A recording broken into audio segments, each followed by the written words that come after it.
여러분 안녕하세요. 반갑습니다. 오늘도 우리 주님께서 주시는 하늘의 복이 넘치고 또 충만한 시간이 되어지기를 바랍니다. 함께 찬양하겠습니다.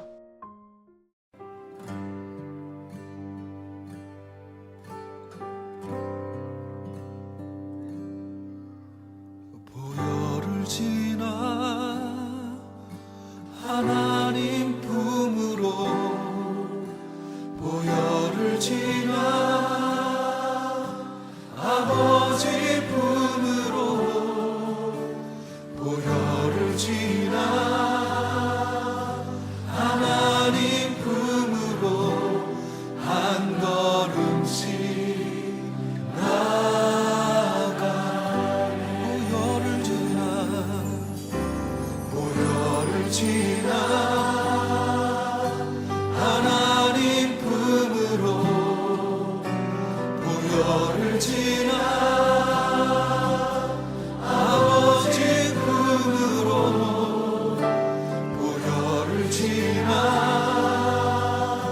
하나님 품으로 한 걸음씩 나아가네. 존귀한 주보혈이 존귀한 주보혈이 내 영을 새롭게 하시네. 새롭게 하시네. 존귀한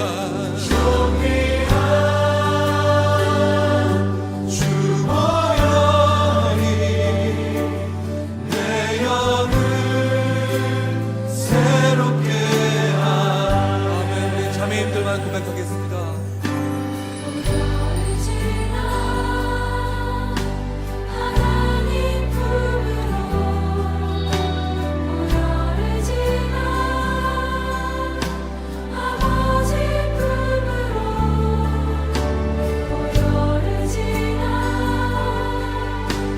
하나님 품으로 한 걸음씩 나아가 형제님들 고백하겠습니다. 보혈을 지나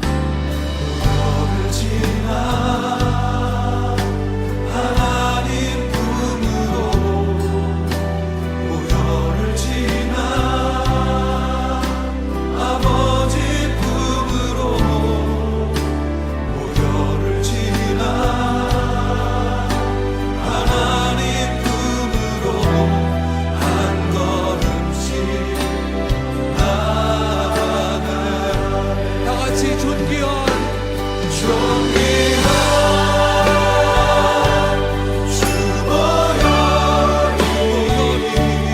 내 영을 새롭게 하시네.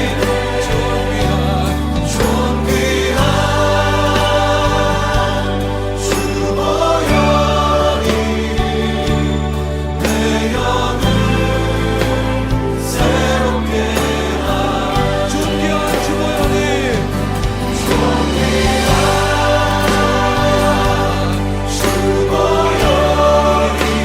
영을 새롭게 하시네. 새롭게 하시네.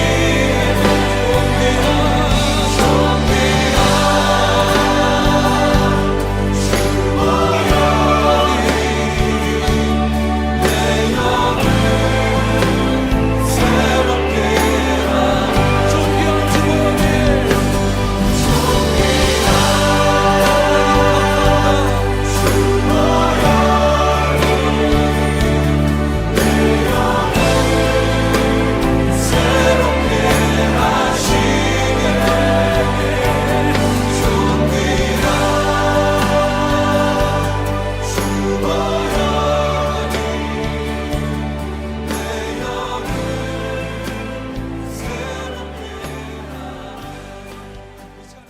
오늘 우리 함께 나눌 하나님의 말씀은 누가복음 6장 17절부터 26절의 말씀인데요. 우리 20절부터 같이 읽어보도록 하겠습니다. 예수께서 눈을 들어 제자들을 보시고 말씀하셨다. 너희 가난한 사람들은 복이 있다. 하나님의 나라가 너희의 것이다. 너희 지금 굶주리는 사람들은 복이 있다. 너희가 배부르게 될 것이다. 너희 지금 슬피 우는 사람들은 복이 있다. 너희가 웃게 될 것이다. 사람들이 너희를 미워하고 인자 때문에 너희를 배척하고 욕하고 너희의 이름을 악하다라고 내칠 때에는 너희는 복이 있다. 그날에 기뻐하고 뛰놀아라. 보아라, 하늘에서 받을 너희의 상이 크다. 그들의 조상들이 예언자들에게 이와 같이 행하였다. 그러나 너희 부요한 사람들은 화가 있다. 너희가 너희의 위안을 받고 있기 때문이다. 너희 지금 배부른 사람들은 화가 있다. 너희가 굶주리게 될 것이기 때문이다. 너희 지금 웃는 사람들은 화가 있다. 너희가 슬퍼하며 울 것이기 때문이다. 모든 사람이 너희를 좋게 말할 때에 너희는 화가 있다. 그들의 조상들이 거짓 예언자들에게 이와 같이 행하였다. 아멘. 마태복음 5장에서 7장에 보면요, 산상수훈, 즉 산에서 가르치신 말씀이라고 하는 것이 있습니다. 예수님이 본격적으로 사역을 시작하시는 첫 부분에 이 산상수훈이 배치되어 있습니다. 마태복음 4장에서 예수님께서 온 마을과 촌을 다니면서 하나님 나라의 복음을 가르치시고 전파하시고 치유하셨다라고 예수님의 사역을 소개한 다음 이 산상수훈이 등장합니다. 그래서 예수님이 가르치시고 전파하신 하나님 나라의 복음이 무엇인지에 대해 전반적으로 소개하는 역할로 산상수훈이 사용되고 있는 거죠. 누가복음에서 산상수훈과 유사한 내용이 바로 오늘 우리가 읽은 말씀입니다. 그런데 이 말씀을 예수님이 어디서 주셨느냐 하면 17절에 나오죠. 예수님께서 그들과 함께 산에서 내려오셔서 평지에 서셨다. 누가복음에서는 평지에서 말씀을 전하였다라고 합니다. 그래서 흔히들 이 누가복음의 내용을 마태복음의 산상수훈과 비교하여 평지설교다 그렇게 부릅니다. 오늘 제가 여러분과 첫 번째로 나누려고 하는 내용은요, 내용과는 좀 상관이 없고요. 다만 성경을 좀 깊이 읽어가다 보면 같은 내용인데 약간 좀 다른 것이 있어서 혼란스러울 때가 있어요. 특히 사복음서에 좀 그런 부분들이 나타나는데, 왜냐하면 예수님의 생애와 말씀이라고 하는 똑같은 것을 가지고 기록을 하는데 4명의 저자가 각기 다른 목적과 관점과 또 스타일이 다 달라요. 그러다 보니까 그렇게 기록을 할 수밖에 없다 보니 차이가 나게 되고, 그래서 심지어는 야 이거 뭐 누구는 맞고 누구 틀린 거 아니야? 라고 하는 혼란함을 느낄 수도 있습니다. 그래서 오늘은 먼저 이 부분에 대해 잠깐 이야기를 나누고 내용을 이어서 살펴보도록 하겠습니다. 앞에서 말씀드렸듯이 오늘 이 말씀의 내용도 마태복음은 어디서 전했다? 산에서 전한 거다라고 이야기하고 누가복음은 평지에서 전했다라고 하는데, 마태복음과 누가복음이 서로 틀린 것을 기록하고 있는 것이 아닌가, 그래서 오해할 수 있는데, 하지만 사실은 마태복음과 누가복음 중 어느 하나는 맞고 어느 하나는 틀렸다라고 할 수가 없어요. 같은 장소입니다. 단지 관점이 달라요. 설명을 해드리면 이런 겁니다. 마태복음은 예를 들어 남산이라고 하는 곳에서 예수님은 그 남산에 올라가셔가지고 말씀을 전했어 라고 이야기를 하고 있는 거고요. 그런데 누가복음은 그것을 좀 꼼꼼하게, 누가가 좀 그런 스타일이에요. 아주 디테일하게 기록을 하는데, 자, 남산에서 올라갔는데, 근데 예수님은 남산 꼭대기에서 제자들을 세우다가 그 다음에 내려왔어. 근데 내려오다 보니까 사람들이 막 많아. 그래서 그 남산에서 좀 평평한 곳에 자리를 잡고 거기서 말씀을 전하셨어 라고 하는 것과 같은 겁니다. 자, 그러니까 마태복음이나 누가복음이나 동일한 어떤 산에서 일어난 것을 기록을 하고 있다라고 하는 것이죠. 단지 마태는 뭉뚱그려가지고 어떤 산에서 일어난 일로, 누가는 그 산 중에서 어떤 특정한 장소를 찝어서 기록을 하고 있는 것으로 우리가 그렇게 이해를 하면 됩니다. 또한 누가복음의 설교나 마태복음의 산상수훈이나 설교의 길이나 세부적인 표현은 좀 다를지 몰라도 내용적으로 같습니다. 자, 이렇게 복음서를 읽다 보면 좀 다르다라고 느껴지는 부분들이 있을 텐데요. 그때 뭐 이렇게 틀리게 해가지고 헷갈리게 기록을 하시는 거야? 이 중에 뭐가 맞고 뭐가 틀린 거야? 그렇게 받아들이지 마시고요. 그 대부분은 저자의 관점의 차이에서 오는 거다. 기록의 목적의 차이에서, 청중의 차이에서, 또 저자의 스타일의 차이에서 오는 것이다. 그렇게 이해하시면 되겠습니다. 그리고 그런 차이가 있다라는 점을 감안하여서 놓고 보면요, 오히려 우리가 말씀을 더 종합적으로, 더 입체적으로, 더 풍성하게 이해할 수 있다라고 하는 엄청난 유익이 있습니다. 자, 이제 오늘 내용을 좀 보겠습니다. 오늘 우리가 함께 본 말씀은 예수님의 설교 중에서 산상수훈으로 따지면 첫 번째 부분인 팔복에 대한 내용입니다. 그런데 이 팔복의 스타일도 마태의 스타일하고 누가의 스타일이 틀려요. 마태복음의 산상수훈에는 8가지의 복을 그냥 쭉 나열을 하는데, 그런데 오늘 우리가 보았듯이 누가는 4가지의 복과 4가지의 화를 대조시켜가지고 말씀을 합니다. 먼저 20절에서 23절에 보면 4가지의 복을 다루고 있고요. 대신에 24절부터 26절에 보면 4가지의 화를 다루고 있습니다. 자, 여기서도 아까 우리가 다루었던 이 차이의 문제가 등장합니다. 그래서 사람들은 또 이렇게 보면, 아니 그러면 도대체 마태복음하고 누가복음 중 예수님이 진짜 하신 말씀은 누가 기록한 게 맞는 거야? 그리고 누가 틀리게 지금 기록하고 있는 거야? 이렇게 반문할 수가 있는데요. 근데 이 둘 중 어느 것이 진짜고 어느 것이 가짜고 그런 것은 아닙니다. 마태복음의 산상수훈이나 누가복음의 평지설교나 둘 다 예수님이 말씀하신 것을 기록하고 있습니다. 그런데 왜 같은 장소에서 같은 예수님이 같은 설교를 하고 있는데 그것을 기록하고 있는 마태와 누가의 기록이 다르게 나타날까요? 이것은 의외로 간단합니다. 생각을 해보세요.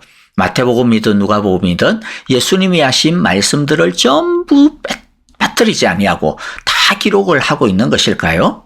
아닙니다. 그것은 불가능합니다. 어떻게 전부를 기록할 수가 있겠습니까? 예수님이 하신 전부의 말씀 중에서 자신의 기록 목적에 맞게끔, 자신의 필요에 맞게끔 일부만을 기록할 수밖에 없지 않겠습니까? 그래서 마태는 산상수훈의 팔복처럼 이렇게 쭉 이어서 기록을 하고 있고요. 누가는 오늘 우리가 읽은 이 말씀처럼 예수님의 말씀을 기록하고 있을 뿐입니다. 그러니까 마태의 산상수훈도 예수님이 말씀하신 있는 그대로고요. 누가의 이 평지설교의 내용도 예수님이 말씀하신 그대로입니다. 자, 여러분들도 뭐 이야기를 하거나 또는 아니면 저도 설교를 할 때 아주 중요한 것이 있으면요. 한 번은 이렇게 이야기했다가 또 같은 내용을 또 다르게 또 이야기하고 뭐 그렇게 하겠거든요. 그것처럼 예수님도 이 내용을 마태처럼 말씀을 하신 것도 있고 누가처럼 말씀을 하신 것도 있다라고 우리가 이해를 하면 되겠습니다. 자, 이제 누가의 팔복의 내용, 4가지의 복과 4가지의 화로 기록이 되어져 있는 이것을 좀 봅시다. 각각의 4가지는 서로 대조되는 측면이 있습니다. 보시면요. 20절에 보면 가난한 사람이 복이 있지만 24절에 보면 부유한 사람은 화가 있다 말씀합니다. 21절 초반부에 보면 굶주리는 사람은 복이 있지만은 25절 초반부에는 배부른 사람은 화가 있고요. 그 다음에 21절 후반부에 슬피 우는 사람은 복이 있지만은 25절 후반부에는 웃는 사람은 화가 있다라고 합니다. 그리고 22절에서 인자 때문에 배척당하고 욕먹는 사람은 복이 있지만은 26절 다른 사람으로부터 칭찬받는 사람은 화가 있다라고 말씀합니다. 자, 그런데 여기서 가난하다, 배부르다, 굶주리다, 반대로 배부르다, 슬피 운다, 웃는다 뭐 이와 같은 것을 외적으로 이해하시면 큰 오해입니다. 가난하고 굶주리고 슬피 울고 고난당하는 것은 단순히 경제적으로 어렵고 고난이 심하다라는 것이 아닙니다. 가난하고 굶주리고 슬피 울고 고난당하는 이 사람들은 하나님 때문에, 하나님의 나라 때문에, 하나님의 말씀 때문에 가난하고 굶주리고 슬피 울고 있고 고난당하고 있는 것이죠. 가난하고 굶주리고 슬피 울고 고난당하고 있는 이 사람이 복이 있는 이유는 뭐냐? 이들이 하나님 때문에, 하나님의 나라의 의 때문에, 예수님 때문에 말씀대로 살려고 하다 보니 이런 일을 당하기 때문에 복이 있다라는 것입니다. 또 이 세상을 의지하지 않고 오직 하나님께만 자신의 전부를 걸고 맡기는 믿음으로 살다 보니 어려움을 당하게 되기도 하는데, 그런 어려움과 고통과 고난은 불행이 아니고 재수가 없는 것도 아니고 하나님이 자기를 버린 것도 아니고 오히려 하늘의 복을, 하나님의 복을 쌓고 있다라는 것입니다. 이것을 너무 거창하게만 생각하실 필요가 없습니다. 우리가 말씀대로 살려고 하다 보면 내 마음대로 하고 싶은 것도 있지만은 절제해야 되죠.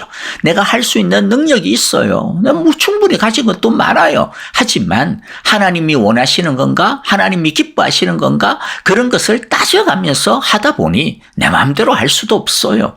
또 어떤 때는 하기 싫어도 말씀이 하라니까 순종해야 될 때도 있어요. 그때도 이런저런 우리에게 고통이 있을 수 있죠. 그런데 이처럼 말씀 때문에 하나님을 사랑하고 섬기려고 하다 보니 일어나는 여러 가지 불편함과 부자유함과 손해들이 사실은 다 뭐다? 그게 하나님의 축복을 받고 있는 거다라고 하는 것입니다. 하나님을 모르는 사람들은 야 그게 뭐가 축복이야? 뭐 그렇게 구질구질하게 살아야 돼? 마음대로 할 수 있는데도 마음대로 못 살고 그게 뭐야? 이렇게 하겠지만은, 그러나 말씀 때문에, 하나님 때문에 감내해야 되는 것, 그것은 이 세상의 어떤 재미보다도, 어떤 이 부유함보다도 더 큰 축복이라고 하는 것이죠. 반면에 부유하고 배부르고 웃고 칭찬받는 사람은 뭐 때문에 그렇게 하느냐? 이 세상과 짝하며 살고 있다라는 거죠. 하나님을 의지하기보다는 이 세상을 의지하는 모습을 뜻하고 있습니다.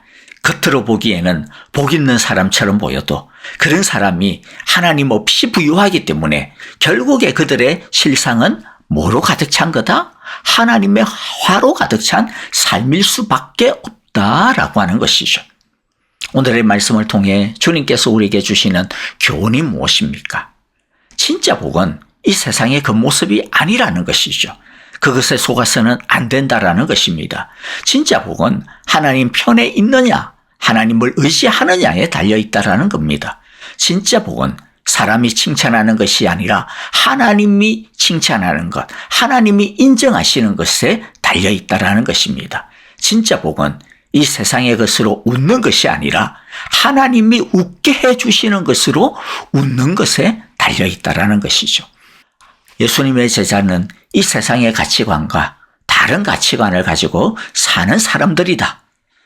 예수님의 제자들인 우리들은 이 세상이 이야기하는 즐거움과 이 세상이 주는 그러한 복과는 다른 즐거움과 복을 가지고 사는 사람들이다라고 하는 것을 오늘 말씀을 통해서 우리에게 가르쳐주고 있습니다. 아무쪼록 우리 모두도 세상이 주는 복이 아니라, 세상에서 얻는 복이 아니라 하나님이 인정하시는 복, 예수님의 제자의 복을 추구하고 누리는 우리 모두가 다 되어질 수 있기를 간절히 기도하고 축복합니다. 아멘. 오늘 우리에게 주신 귀한 말씀들 마음 가운데 새기면서 우리 함께 기도하도록 하겠습니다. 하나님이 주시는 복으로 즐거워하게 하소서. 이 세상의 복에 우리의 눈을 돌리지 않게 하소서라고 기도하고요. 여러분들, 우리 형제자매들을 위하여서 사랑으로 기도할 때 특별히 우리 아프신 성도님들 위하여 기도해 주시기를 바랍니다.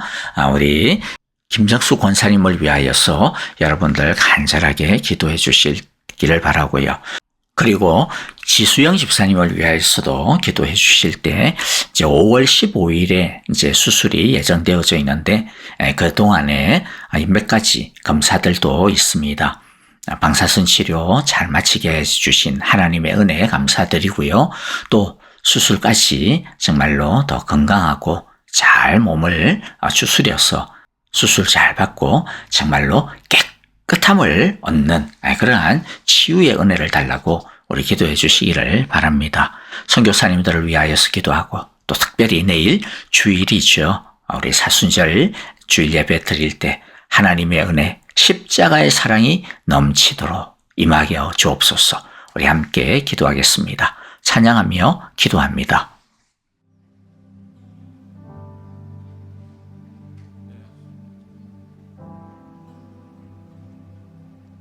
수많은 무리들 줄지어 그분을 보기 위해 따르네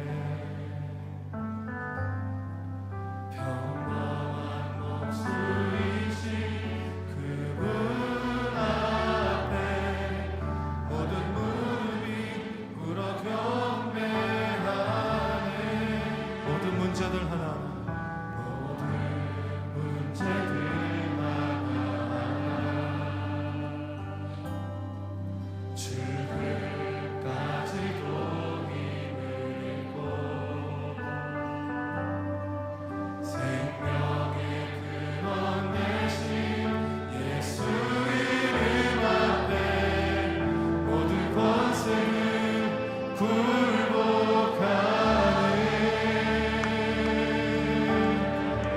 예수 이름 높이세 예수 이름 높이세 능력의 그 이름 예수 이름 높이세 구원의 그 이름 예수 이름을 부르는 자